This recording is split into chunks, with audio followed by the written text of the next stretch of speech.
Rent free. Rent free. Rent free. Lives in your head rent free.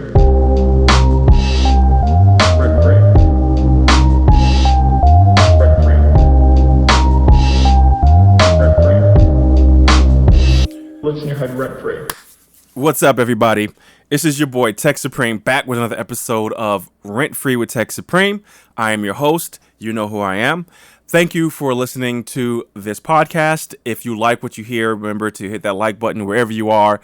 Hit that subscribe button if you can.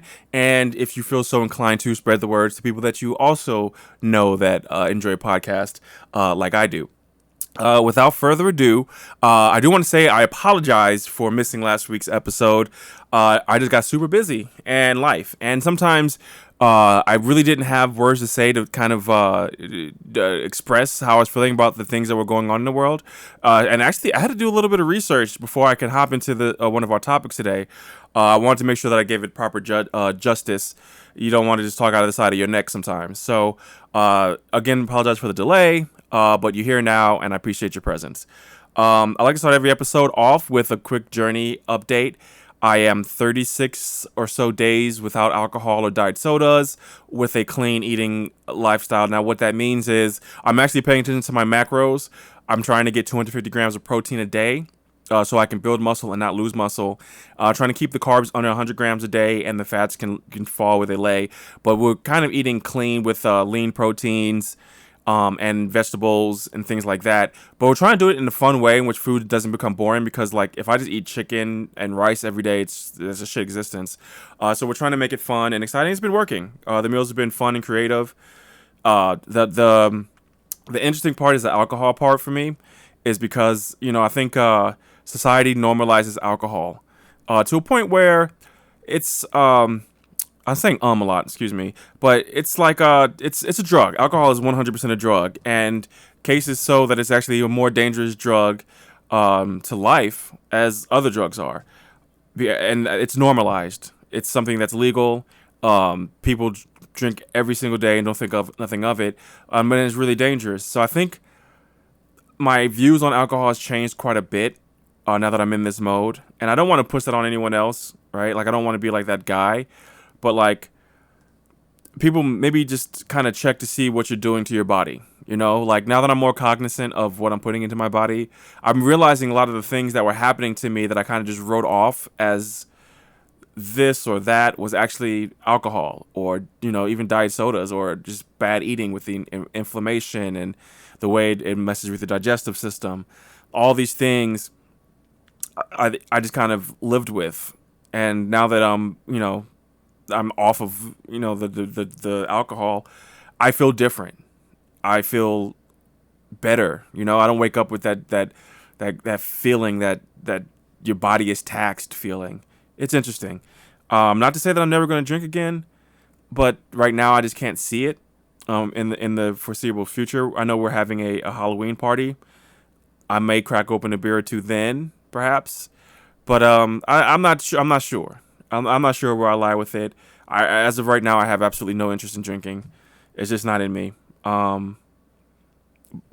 But I do have interest in eating cheat meals. So this Saturday, I'm going hardcore because I've been really strict this week. I've been really strict this last 36 days. I think I had one cheat meal last weekend, which was good. It was delicious. So yeah, it gives you something to look forward to, the cheat meals. It's a whole thing with fitness and eating right. There's so much information out there that, like, you don't know what to believe. You don't know what's true, right? All I know is that when I do have a cheat meal or a cheat day, as long as I track it and I'm kind of near calorie, I will still manage to lose weight that week. So you kind of have to do what's right for you in that sense, because there's a YouTube video for every angle of it, right? There's a video saying never have a cheat meal. There's a video saying never have a cheat day. There's a video saying that you can have a cheat week. I couldn't do that. It just wouldn't help. It would just destroy everything, all the progress. And so far right now, I'm down like 30 pounds, or 30.9 pounds. But it's, you know, weight, the way it goes down, it's like a up and down chart trending downwards. So like, you know, one day you may have more water. Next day, you know, if you had like more salt than normal, your body will retain water. So that can throw off your weight. There's no way eating, even if you eat and you have a cheat meal, you have to pull over 5,000 calories in order to gain 1 pound of fat, and that's just math, right? Each pound of fat is equivalent to 3,500 calories. If your maintenance calories, mine is 2,500, so I'd have to eat 6,000 calories in order to gain 1 pound of fat in a day. So that's not going to happen. It's almost impossible. It's literally very hard to eat that way in one day. Unless you're just completely just eating entire pizzas or eating entire you have to eat a fucking lot. Something that no way that you could do if you're on a calorie restriction. Your body won't even allow it. You know what I mean? Because it's like your body gets full quicker when you're eating less food. So that's my journey update. It's been fun. I'm loving it so far. I'm loving the workouts. I'm loving the life. I was helping my friend Ben move on Saturday, and he's a personal trainer, and he had there's a lot of people that help him move. I've never seen that many people help one person move, and that was awesome to see. There was literally all hands on deck, and one of his clients is a teenager. He looks very young.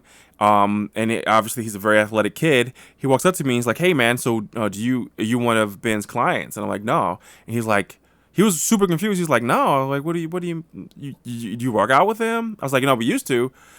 He's like, "Well, you definitely lift. I can see that you lift." And that was just such a huge compliment to me. Like, I'm nowhere near where I want to be, like with my body. So that compliment, like of him saying like, "Oh man, you have to lift. I can see you lift." That was awesome to see, So I appreciate that. It kind of, I don't compliment people often, and because as a dude, you really can't, right? Because you don't want, well, I don't know. You don't want compliments to be received in any kind of way if you're not coming from a negative place. So, but it is nice to receive compliments, and I recognize that it's nice to receive compliments. So that was a nice compliment. I talked about it the rest of the weekend. Aaron was definitely annoyed at me for that, but it was great. So anyway, moving on. King Croc is officially here. Now, I don't know if you can see this in the camera, but there have been your boy is in the Croc gang, and I love them. These are the ones with the fuzzies inside, so these are like complete house shoes. I'm not going to wear these out the house. And of course, in Tech Supreme fashion, you don't just get one pair. You got to get two pairs. And if you know me, you know I have this thing for lime green. I don't know, like neon green. So I got these two. Now, these I do wear outside the house. Now, I do put on socks because I'm not that type of person. I don't wear my feet out in public. But I really enjoy those Crocs, man. And I'm going to get some more. And I'm going to buy Erin some before she doesn't even know it. She's going to get some Crocs. We're going to be Croc gang. I'm King Croc and the Croc gang. It is what it is. I was talking to Nike put out an article about how the sneakers culture and the sneakers app has kind of ruined the shoe game. Like, that's what Nike says. And I've already felt that, right? I used to get shoes from my homie Artifact. He used to work over in East St. Louis at a clothing store that got shoes, and he was my guy. So he would just, when the shoes come in, he'd put them to the side and say, "This is for Tech." So I used to have a crazy collection of retros, probably like 30 or 40 at the time of me like actually getting out of the shoe game. And I still have a lot of the shoes. I sold some off, but I still have a lot of them. But like nowadays, like I don't get the joy from the shoe game. Like, for one, it's a horrible investment. It's like $200 starting for sneakers. And that's fine and all if that's what you're into. And I do love fresh sneakers. But it's just something that I just couldn't sustain because I just couldn't see the value in it. Like, now I'd rather put $200 into my business, $200 in some studio equipment or some streaming equipment. There's so many things that is better for me personally than shoes. I guess it was just a phase in my life that now I'm out of. That's my internet going out. That's awesome. But so as I get older, I realize like I'm okay with wearing Crocs. Like, they fly. Like, I enjoy them. They're comfortable. They're functional. They're comfortable. Like, I won't say they're fly, right? But it's comfortable shoe. It's a cool shoe. Like, I don't mind it. I saw a pair of Amazon shoes. I bought them. There was the neon green joints. I bought them. I love them. I'd rock them until I couldn't rock them no more because them joints got super dirty, super clean, super quick. And it's like I don't even know how to clean them. But like, I don't mind these shoes, like if it looks good, I'm gonna wear it at this point in my life. And I still bought a pair of Jordans. I walked before we went to Mexico a couple months ago. I walked up into I think Champs in South County Mall. I said, "What do you guys have?" He's like, "Yo, we just got these. It was the Jordan 13s, the red and white joints with the the hologram on the side." I copped them, 13 or 12s, 12s I think. So I still like Jordans. I like Jordans, but whatever. But I'm gonna wear what I like now. Like I'm not gonna worry about what other people think, and that goes about with everything. Like I have a T-shirt with a sloth dabbing on it. I don't care. This is one of my most favorite shirts. It's comfortable as fuck. I'm gonna wear it. It is what it is. I don't care about other people's opinions now, which I think when I was younger I did, but that time is long gone. I don't give a fuck about anybody's opinion except for my wife's. This topic is gonna be a rough one, and I'm not even sure if I formulated my thoughts yet. David Chappelle. Now we all know that he's transphobic. It is what it is. And one thing I don't understand is people's fascination with things that don't truly concern them. Like you can have empathy, but like to interject yourself in the conversation. I was on Twitter today, and this ties into another topic. So the third and fourth topic are kind of similar. But no, let's just stick to Chappelle. I watched the special. I watched it today just so I can talk about it. And it is punching down. But like punching down insinuates that you're better than, or you're coming from a higher position, and you're not. It's the point of to go out of your way to be transphobic seems like a really weird thing to do with your life. It's a really weird hill to die on. Like, okay, so you don't agree with it, but like what? Like, why do you feel the need to make that your focus? Like, and truly, if it was a white comedian talking about black people, we'd be up in arms. But like, I see people coming to the defense of Dave Chappelle, and I don't think that's right. I think he's in the wrong. I think he's clearly in the wrong. I think his the problem with it is he's and I see this a lot in the arguments of the ignorant. It's a false equivalency, right? They're like, well, I'm not going to respect you because black people don't get respect, which is it's true. Neither one of the groups get respect. And honestly, on some real shit, we need to be together to try to change the world. And here's a thought that I did latch on to when I was watching the special. Dave Chappelle is the angry old black man comedian at this point in his life. He has to be 50 plus, who doesn't understand the world changing around him. So he's using his platform to speak these old ideologies on a massive scale, but then calling it just my opinion or calling it just jokes. One thing I know for sure, that if I say a joke and I have to tell you it's a joke, the joke was not funny. Dave Chappelle's comedy, he has some couple good jokes here and there, but most of it seems like he's going into the shock comedian realm. And I think he was always generally just a funny comedian and a genius comedian, but like at this point it feels more like a publicity. Like he's just doing it for publicity, doing it for like the shock value of it. And I always hate that. And I got the energy that the Daphne story is more like it's just like, oh, I have a black friend. Like when someone racist was like, I can't be racist. I have a black friend. Like, no, you can still be racist, And he admitted that he's claustrophobic. Like he's transphobic. So there's no doubt about it that if you support him, you're supporting someone who is openly transphobic, and that's something I can't rock with. And I'll get in arguments all day about it. I stand by how I feel, what I believe, what is right. And Dave Chappelle is just wrong. His jokes weren't funny. It's a false equivalency comparing it to the struggle of black people. Like there's two different struggles, two different groups of people. I kind of get what he was trying to say with the like white people who are gay can just be white still. Yeah, that's a whole different conversation. It has nothing to do with nothing. I mean, at the end of the day, that's everyone's.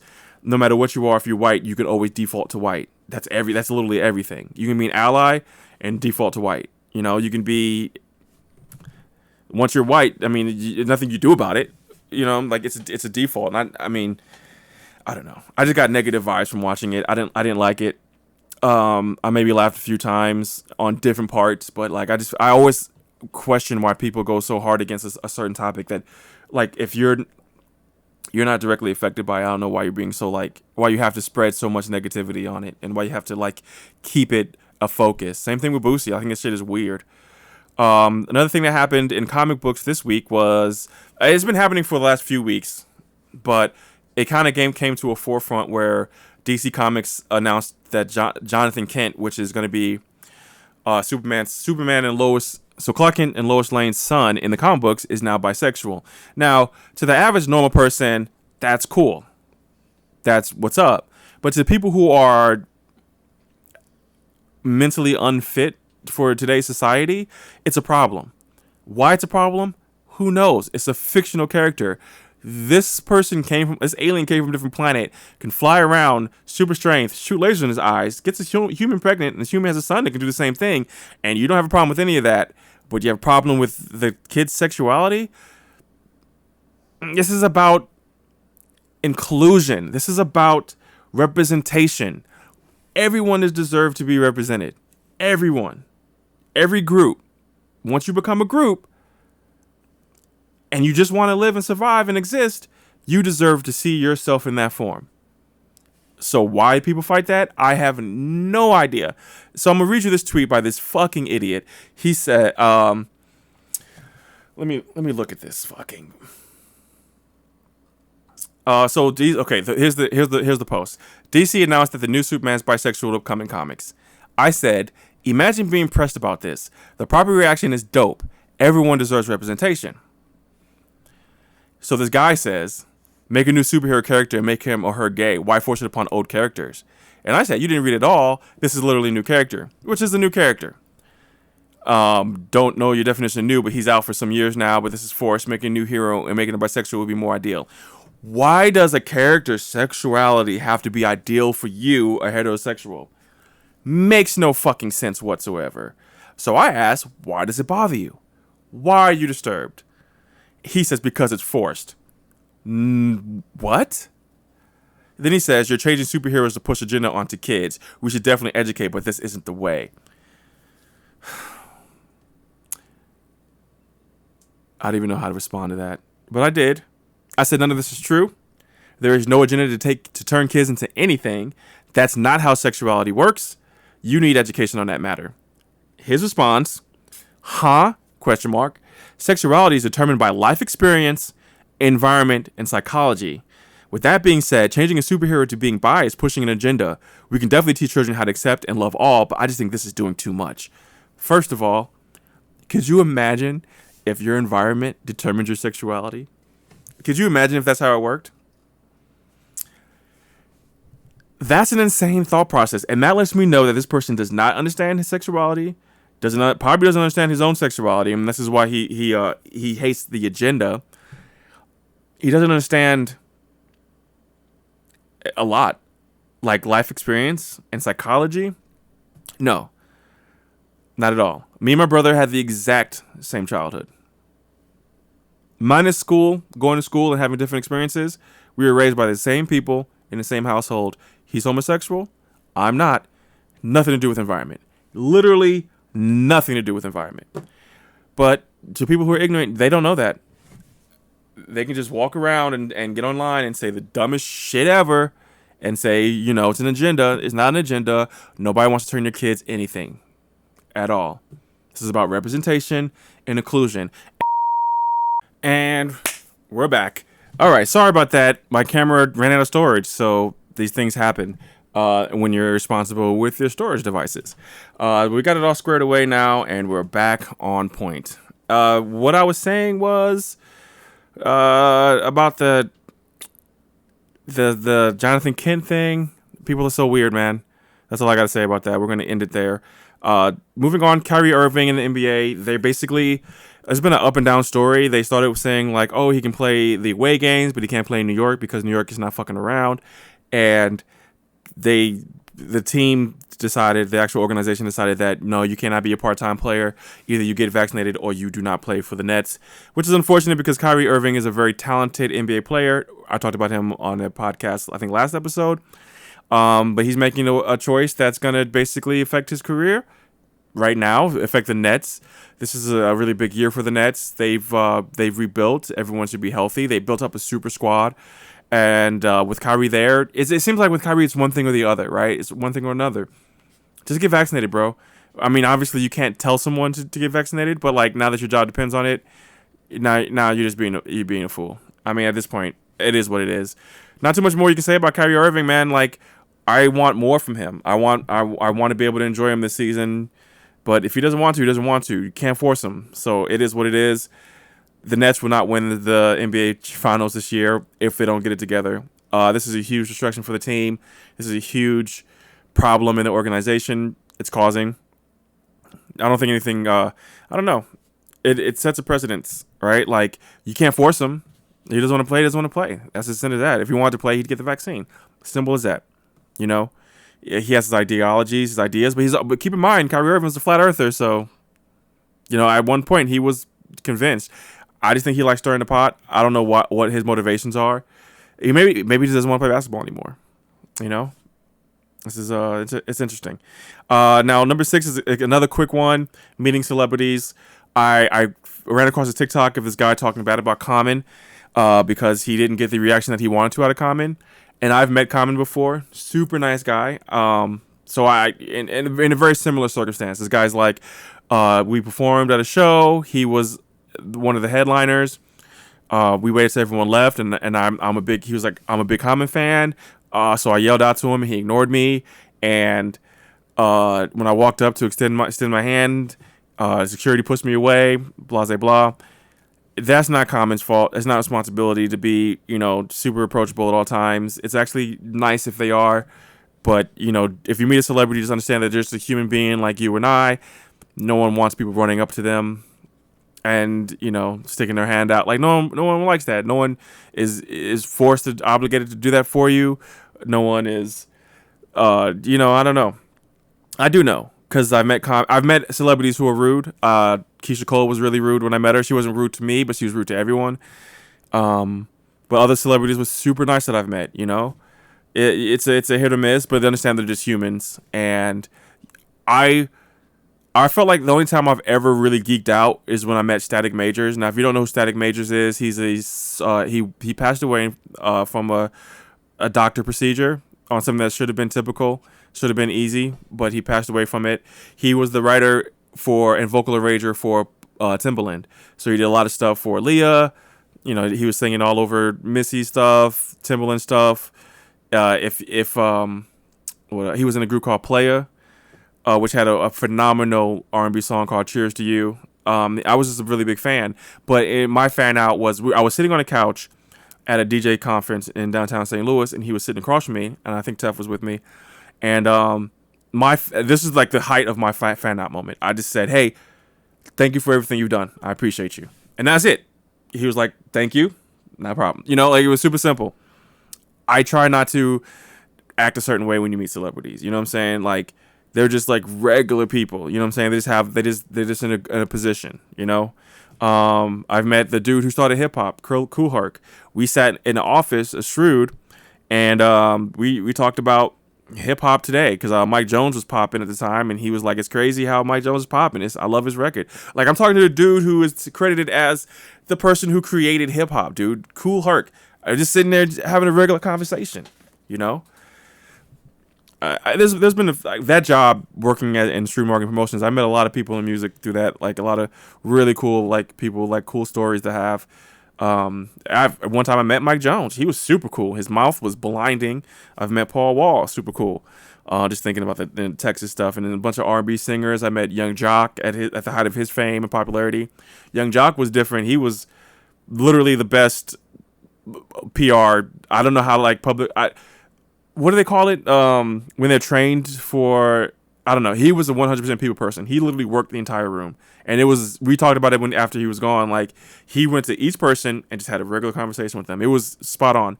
But, you know, obviously with that job, I'm in a different position because like our job was to be with them and show them around the city. So like it was different. So like it wasn't that like, oh hey, you're walking by. I have walked by celebrities. Actually, maybe 2 or 3 years ago, right before the year before the pandemic, I was at South by Southwest.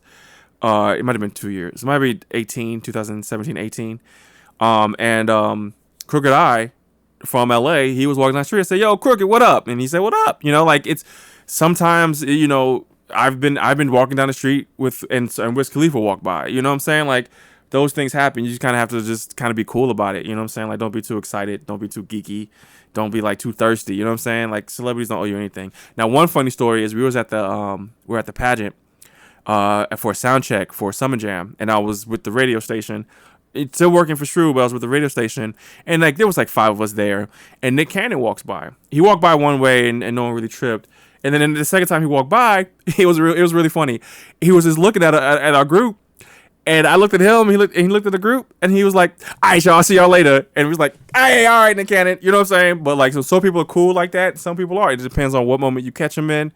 It is what it is, you know what I'm saying? But don't expect celebrities to treat you like special because you're a fan of their shit. You know what I'm saying? Like they're just a regular human being trying to navigate this crazy world that they're in, and their world is probably crazier than all of our worlds. Like, to be honest, I mean, I mean, for real, you know what I'm saying? That's just crazy. But moving on, Squid Game. I'm going to spoil Squid Game. I'm not going to spoil Squid Game. If you haven't seen it, watch Squid Game. It's on Netflix. It just got the highest rated series in Netflix history today, like about this hour. So like, it's big. It's good. It's dubbed, so it throws you off a little bit, but actually really good dub.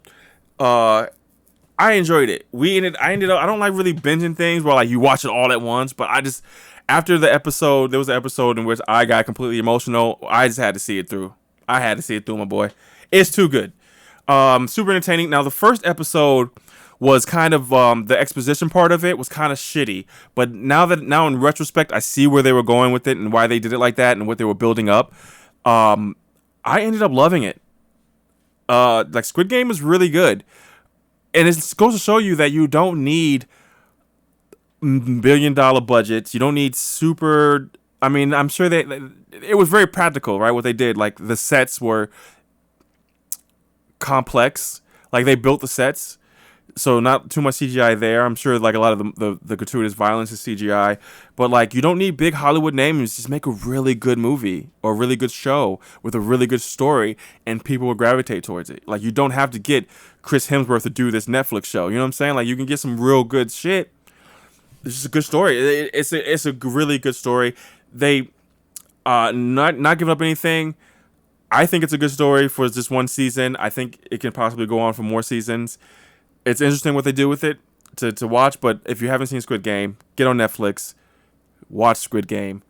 Tell me what you think in the comments. I loved it. I didn't like it at first. I was not with the shits. I ended up becoming attached to the characters. There's one episode, I think it's episode 6. 3 times I got emotional. If you don't get emotional, you might want to go to the doctor and see if you have an inside. If there's a heart in there, if you have a soul, you might just be a zombie if you don't feel anything at that episode. It was so heavy and so good and so emotional. That show is fucking fantastic. Squid Game is fantastic, and I understand the hype. Last thing is mental health check-ins.